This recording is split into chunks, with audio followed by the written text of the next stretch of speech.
The static of distraction can reach deafening levels.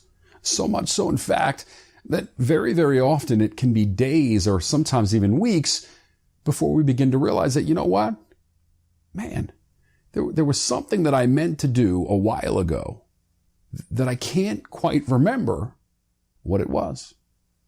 Hey, everybody, it's Ed the Trainer, and we'll talk about it next on this week's Tips on Tuesday.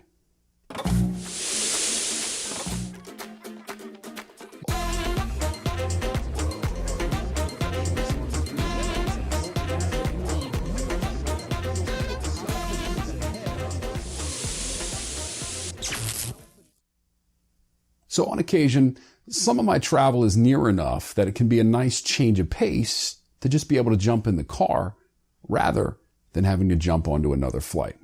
And on a long drive, especially if I'm making that drive on my own, I'll usually listen to a little bit of an audio book, or if I really need to decompress, that's when I'll turn on some sports talk radio on the satellite. And if it's a drive that I'm a little bit tired or maybe I need a lift, then I'll crank up the music.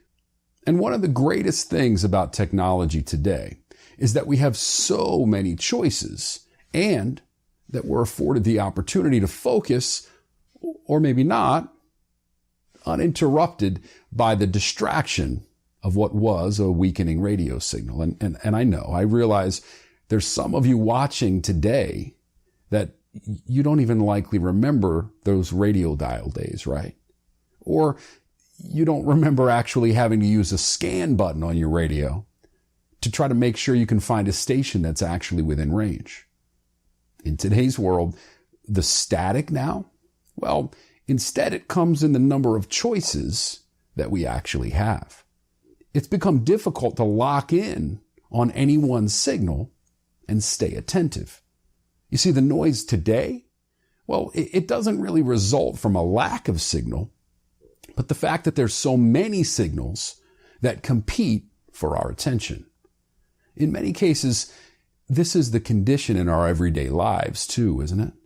In other words, it's easy to find ourselves ping-ponging back and forth all around, all over our long lists of to-dos. It's then that we realize sometimes that we become lost in a longer list of half-dones. And the noise becomes the norm. Let's prioritize our signals this week. Let's work on staying locked in on the things that we can get done with a little bit of focus and determination. And remember, consider only those signals that move us toward the positive, toward professional and personal progress or growth. And let's eliminate any signal whatsoever that keeps you from it. Thanks for joining me this week, everybody. I really, really appreciate your time. I hope you have a great week, and I'll see you soon.